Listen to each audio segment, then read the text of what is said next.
July నెలలో ఏ ఏ రాశుల వారికి ఎలా ఉండబోతుంది, ఈసారైనా వాళ్ళు అనుకున్నది సాధిస్తారా లేదా, ఆర్థికంగా అలాగే వాళ్ళకి కుటుంబ పరంగా ఎలా ఉండబోతుంది ఏంటి అనేది మేడం అడిగి తెలుసుకుందాం. నమస్తే మేడం, ఈ జూలై నెలలో ఏ ఏ రాశుల వారికి ఎలా ఉండబోతుంది అంటారు? ఎప్పుడులాగే మనం ఫస్ట్ నుంచి ఎప్పుడు చెప్తూనే ఉన్నాం, అంటే గోచారం రీత్యానే మనం చెప్పడం అనేది జరుగుతుంది రాశి ఫలితాలు. అండ్ రాశి అంటే ఏంటంటే ఏ హౌస్లో, ఏ ఇంట్లో, ఏ భావంలో చంద్రుడు ఉన్నాడో అది రాశి అంటాం. సో జనరల్గానే మన ప్రెడిక్షన్స్ అనేవి మాట్లాడుకుంటున్నాం అనమాట. సో గోచార రీత్యా అంటే ఏంటి, మనకి 9 ప్లానెట్స్ ఉన్నాయి, 12 హౌసెస్ ఉన్నాయి, అంటే భావాలు ఉన్నాయి, ఇల్లులు ఉన్నాయి, అంటే రాశులు ఉన్నాయి అని చెప్పుకుంటాం. సో ఎక్కడ ఏ ప్లానెట్స్ ఉన్నాయి, ఈ 9 గ్రహాలు ఎక్కడ ఉన్నాయి, ఏ స్థితిలో ఉన్నాయి, ఎలాగా ఏంటంటే ప్రవర్తిస్తున్నాయని చూసుకుని దాన్ని బట్టి మనం రాశి ఫలితాలు చెప్పడం అనేది జరుగుతుంది. సో జూలై నెలలో ఫస్ట్ గోచార రీత్యా మనం మాట్లాడుకుందాము. శని ఏమో మనకి తెలుసు మీనంలోనే ఉన్నారు. ఆయన ఏంటంటే రిట్రోగ్రేడ్ అవుతున్నారు ఈ మంత్ ఎండ్కి, అంటే జూలై ఎండ్కి 27th of July. And also మనకి తెలుసు మార్స్ అంటే ఏంటంటే కుజుడు మనకి వృషభంలోనే ఉన్నారనమాట. ఆగస్ట్లో ఆయన మారుతున్నారు. అలాగే సన్ మనకి తెలుసు మిథునంలో ఉన్నారు. ఆయన ఏంటంటే కర్కాటకానికి వెళ్తున్నారు, ఎప్పుడు 16 జూలైకి వెళ్తున్నారు అనమాట. నెక్స్ట్ మనం మాట్లాడుకోవాల్సింది ఏంటంటే జూపిటర్, అంటే అన్నిటికన్నా మంచి గ్రహం, అంటే బెనిఫిట్ గ్రహం మనకి తెలుసు. జూపిటర్ చల్లని చూపు ఉంటే అన్నీ ఉన్నట్టే, బ్లెస్సింగ్స్ ఉన్నట్టే అన్నీ వస్తాయి. ఆర్థికంగా పెరగడం, ఇందాక నువ్వు అడిగిన ప్రశ్న ఉంది, ఆర్థికంగా పెరగడం కానీ, లేకపోతే దాంపత్య జీవితంలో అనుకూల పరిస్థితి కానీ, ఇంకోటి కానీ, అంటే మొత్తం లైఫ్కి కావాల్సినవన్నీ జూపిటర్ బ్లెస్సింగ్స్ ఉంటే బాగుంటాయని చెప్పుకుంటూ ఉంటాం అనమాట. ఆయన కర్కాటకంలో ప్రస్తుతం ఎగ్జాల్టేషన్ పొజిషన్లో ఉన్నారనమాట, అంటే ఉచ్చ స్థితిలో ఉన్నారు. ఆయన కూడా ఏంటంటే మనకి కంబస్ట్ అవుతున్నారు towards end of this month, అంటే సన్ దగ్గరకు వస్తున్నారు కనుక. సో మిడ్ మంత్ నుంచి మనకు తెలుసు సన్ ఏంటి 16th దిగుతున్నారు. సో మిడ్ ఆఫ్ జూలై నుంచి కంబషన్లో ఉన్నారనమాట. Towards end of this July ఆయన కంబషన్ నుంచి బయటకు వస్తున్నారు.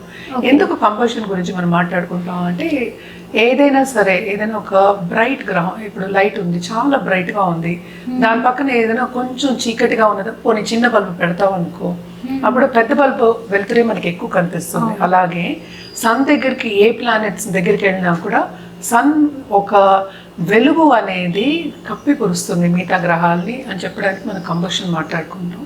సో కంబస్ట్ అయినప్పుడు ఏమవుతుందంటే కొంతవరకు స్తంభించిపోతాయి అనేది మన పెద్దలు చెప్పింది, అలాగే వేదిక అస్ట్రాలజీలో చెప్పింది అనమాట. అంటే మనకి ఉంటాయి కదా కొన్ని లాస్ లాగా, అలాగా చెప్పినట్టు అనమాట. నెక్స్ట్ ఏంటంటే మనం శుక్రుడు గురించి మాట్లాడుకోవాలి. శుక్రుడు ఏంటంటే మనకి సింహానికి వెళ్తున్నారు, ఎప్పుడు 4th జూలై వెళ్తున్నారు అనమాట. ఇంకోటి మనం మాట్లాడుకోవాల్సింది మనం బుధుడు గురించి. బుధుడు ఏంటంటే ప్రస్తుతం కర్కాటకంలో ఉన్నారు. ఆయన మెర్కురీ ఏమో రిట్రోగ్రేషన్కి వెళ్తున్నారు 5th జూలైకి. 7th జూలైకి ఏంటంటే మిథునానికి వెళ్తున్నారు. Towards end of this month అంటే 24th జూలైకి ఆయన డైరెక్ట్ అవుతున్నారు అనమాట. మోస్ట్ ఇంపార్టెంట్ ఏంటంటే మెర్కురీ అవుతారు. ఎందుకంటే చాలా మటుకు ఏంటంటే మన బిజినెస్ కానీ, కమ్యూనికేషన్ స్కిల్స్ కానీ, లేకపోతే మేధస్సు అంటాము, కొంచెం ముందుకెళ్ళడం కానీ, మనం థింక్ చేసి ముందుకెళ్ళడం కానీ, ఇవన్నీ మనం మెర్కురీకి చెప్పుకుంటాము. సో ఆయన కంబస్ట్ అయినప్పుడు, at the same time retrograde అయినప్పుడు కొన్ని నెగిటివ్ ఎఫెక్ట్స్ అనేవి మనకి కనిపిస్తూ ఉంటాయి అన్నమాట. సో నెక్స్ట్ మనం మాట్లాడుకోవాల్సింది రాహుకేతువుల గురించి. రాహు ఏమో మనకి కుంభంలో ఉన్నారు, కేతు ఏమో మనకేమో సింహంలో ఉన్నారనమాట. సో ప్రస్తుతం సింహంలో కేతు, వీనస్ ఉంటున్నారు, అంటే మనకి 4th జూలై నుంచి. తర్వాత శని, ఏలినాటి శని ఎవరెవరికి ఉంది అంటే మనకి కుంభం వాళ్ళకి ఉంది, మీనం వాళ్ళకి ఉంది, అలాగే ఏంటంటే మేషరాశి వాళ్ళకి మనకి ఏలినాటి శని ఉంది. అష్టమ శని అనేది ఏంటంటే మనకి సింహరాశి వాళ్ళకి ఉందన్నమాట. సో అర్ధాష్టమ శని ఏమో మన ధనురాశి వాళ్ళకి ఉంది. సో ఇవి శని గ్రహాలు అండ్ గోచార రీత్యా జూలైలో ఉన్న పరిస్థితి అనమాట. సో దీన్ని బట్టి మన రాశి ఫలితాలు చెప్పుకోవడం అనేది జరుగుతుంది. మేడం, జూలై నెలలో మీన రాశి వారికి ఎలా ఉండబోతుంది అంటారు? ఎస్పెషల్లీ విద్యారంగంలో ఉన్న వాళ్ళకి కానీ, విద్యార్థులకు కానీ ఎలా ఉండబోతుంది అంటారు? ఈ రాశికి అధిపతి మనకి తెలుసు జూపిటర్ అయ్యారు, కానీ శని ఉన్నారు 12వ ఇంటి లార్డ్ మనకి ఉన్నారనమాట. కూడానే ఎగ్జాల్టేషన్ పొజిషన్లో ఉన్నారు జూపిటరు. సో తప్పక వీళ్ళకి బాగుంటుందని చెప్పాలి. ఎందుకంటే it is not only exaltation position, ఆయన చూస్తున్నారు కదా, చల్లని చూపు ఉంది. సో ఏది వాళ్ళు చేసినా ముందుకెళ్లే chances, positive result, positive outcomes వచ్చే ఛాన్సెస్ మనకి ఎక్కువ కనిపిస్తున్నాయి అన్నమాట. సో ఎవరికైనా ఉద్యోగం లేదు, ఉద్యోగం కావాలి అనుకున్న వాళ్ళకి ఇంటర్వ్యూస్ వచ్చే ఛాన్సెస్, అలాగే మంచి ఉద్యోగం అంటే వాళ్ళు అనుకున్న రీత్యా ఉద్యోగం వచ్చే ఛాన్సెస్ మనకి కనిపిస్తున్నాయి. అంటే ఏంటి, కెరియర్ పాత్ ముందుకెళ్ళే ఛాన్సెస్ కనిపిస్తున్నాయి, ఆపర్చునిటీస్ ప్lenty కనిపిస్తున్నాయి. కానీ శ్రమ మాత్రం చాలా అధికం అన్నమాట. ఎందుకంటే శని ఎప్పటికైనా సరే ఆపర్చునిటీస్ ఇచ్చినప్పటికీ శ్రమ పెడతారు. అండ్ కొంతవరకు ఏంటంటే ముందుకెళ్ళే ఛాన్సెస్ ఉన్నప్పటికీ ఏంటంటే కొంచెం వెనక్కి వచ్చే ఛాన్సెస్ కూడా ఉంటాయి. అంటే ఏంటి, మనం తీసుకునే డెసిషన్ బట్టి ఉంటుందన్నమాట. సో కెరియర్ పరంగా చాలా బాగుంటుంది. బిజినెస్ పరంగా తప్పక ఏంటంటే విస్తరించే ఛాన్సెస్ అనేవి మనకి కనిపిస్తున్నాయి. ఎందుకంటే ఏలాంటి సెగ్మెంట్స్ అనే ప్రభావం ఉంటుంది, దేంట్లో ఉంటుంది, అటు ఫైనాన్షియల్ సిచ్యువేషన్, ఫ్యామిలీ పరంగా, ఆపర్చునిటీస్ కూడా, హెల్త్ పరంగా ఇవన్నీ కూడా ఉంటాయి. కనుక కొంతవరకు జాగ్రత్త పడడం కానీ ఆచితూచి జాగ్రత్తగా ఒక డెసిషన్ తీసుకోవడం కానీ, అంటే తొందరపాటు నిర్ణయాలు తీసుకోకుండా ఉండడం కానీ చాలా చాలా మంచిది. అదొకటి కాకుండా ఈ రాశికి అధిపతి గురించి మనం మాట్లాడడం, సెకండ్ హౌస్లో థర్డ్ హౌస్లోకి వెళ్ళారు అంటే మనకి మార్స్ థర్డ్ హౌస్లోకి వెళ్ళారంటే కుజుడు. సో బేసిక్గా ఏంటంటే క్రియేటివ్ రంగంలో ఉన్న వాళ్ళకి కానీ లేకపోతే ఆర్ట్ రంగంలో ఉన్న వాళ్ళకి కానీ చాలా బాగుంటుంది.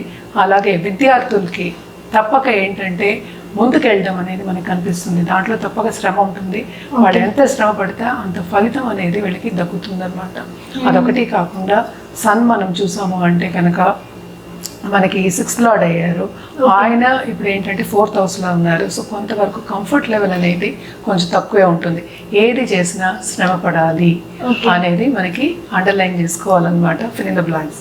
సో ఏదైనా శ్రమతో కూడిన పని, బట్ శ్రమ పడితే తప్పక మంచి రిజల్ట్స్, పాజిటివ్ రిజల్ట్స్ వచ్చే ఛాన్సెస్ ఉన్నాయి. అండ్ ఆల్సో కొంతవరకు వీళ్ళకి హెల్త్ మీద కాన్సన్ట్రేట్ చేయడం అనేది ఎక్స్ట్రీమ్లీ ఇంపార్టెంట్. ఎందుకంటే చాలా మందికి వస్తూ ఉంటారు కనుక మీనరాశి వాళ్ళకి ఎస్పెషల్లీ చాలా మంది చూసినప్పటికీ దాంపత్య జీవితం అండ్ ఆల్సో కెరియర్ పాత్ అంటే ఉద్యోగం పోయిన వాళ్ళకి తప్పక ఇద్దరికి మంచి ఆపర్చునిటీస్ వచ్చే ఛాన్సెస్, అంటే రెండు విధంగాలో వచ్చే ఛాన్సెస్ మనకి ఎక్కువ కనిపిస్తున్నాయి. సో బాగుంటుంది అని చెప్పాలి అనమాట. ఎస్పెషల్లీ ఈ నెల ఇప్పటి నుంచి బాగుంటుందని చెప్పాలి. ఏలినాట్స్ అనే ప్రభావం ఎట్లా అయినా కొంతవరకు వెనక్కి లాగుతుంది కనుక ముందుకు వెళ్ళే ఛాన్సెస్, అందుకే శ్రమ పడడం అని చెప్పడం జరుగుతుంది. సో ఎప్పటికైనా సరే పేరెంట్స్ బ్లెస్సింగ్స్, పెద్దవాళ్ళ బ్లెస్సింగ్స్ తీసుకోవడం అనేది ఎక్స్ట్రీమ్లీ ఇంపార్టెంట్ వీళ్ళు.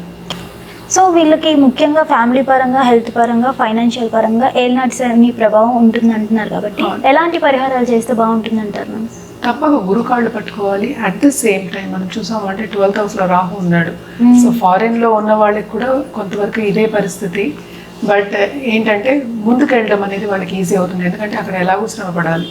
సో శ్రమకి తగిన ఫలితం కూడా ఉంటుందని చెప్తున్నాం కనుక అటు గురుకాళ్ళు పట్టుకోవడం అనేది వెరీ ఇంపార్టెంట్. అలాగే శనికి సాటర్డే దానం ఇవ్వడం, లేకపోతే మనకి ఏంటంటే హనుమంతుడికి నేను ఇందాక చెప్పినట్టు ఆకు పూజలు చేయడం, సింధూర పూజలు చేయడం, లేకపోతే మనకి హనుమాన్ చాలీసా చదువుకోవడం అనేది వెరీ వెరీ ఇంపార్టెంట్ అనమాట.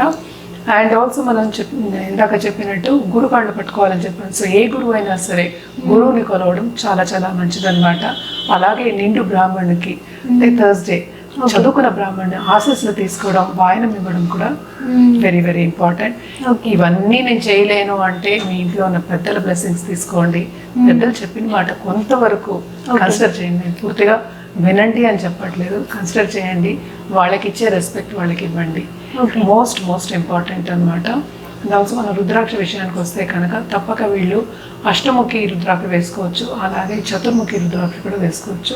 ఏదైనప్పటికీ జాతక రీత్యా మనకి చెప్పడం జరుగుతుంది. జాతకం పరిశీలించుకున్న తర్వాత వేసుకోవడం అనేది ఎక్స్ట్రీమ్లీ ఇంపార్టెంట్ అనమాట. అలాగే జాతిరత్నాలు కూడా ఇవ్వడం అనేది జరుగుతుంది. కలర్స్ విషయానికి వస్తే కనుక తప్పక వీళ్ళు ఎల్లో, బ్లూ అండ్ గోల్డ్ వాడడం వెరీ ఇంపార్టెంట్. నేను ఇందాక చెప్పినట్టు సన్ కూడా ఏంటంటే జూపిటర్తో పాటు వస్తున్నారు కనుక 5th అంటే second half of this month గుర్తింపు అనేది వస్తుంది. ఆల్రెడీ ఏంటంటే ఒక హై లెవెల్లో ఉన్న వాళ్ళకి, అందులో ఏంటంటే కొంత శ్రమపడి ముందుకెళ్ళిన వాళ్ళకి ఇప్పుడు అన్నీ పెద్ద పెద్ద ఎంఎన్సీస్, సో ఒక కన్సల్టెంట్ లెవెల్ కానీ లేకపోతే ఒక లీడర్ లెవెల్లో ఉన్న వాళ్ళకి కానీ తప్పక పుష్ అనేది చాలా బాగుంటుంది. అంటే ముందుకెళ్ళే ఛాన్సెస్ అనేవి చాలా ఎక్కువ ఉన్నాయి. దానికి తోడు పరిహారాలు చేస్తే ఇంకా బాగుంటుంది.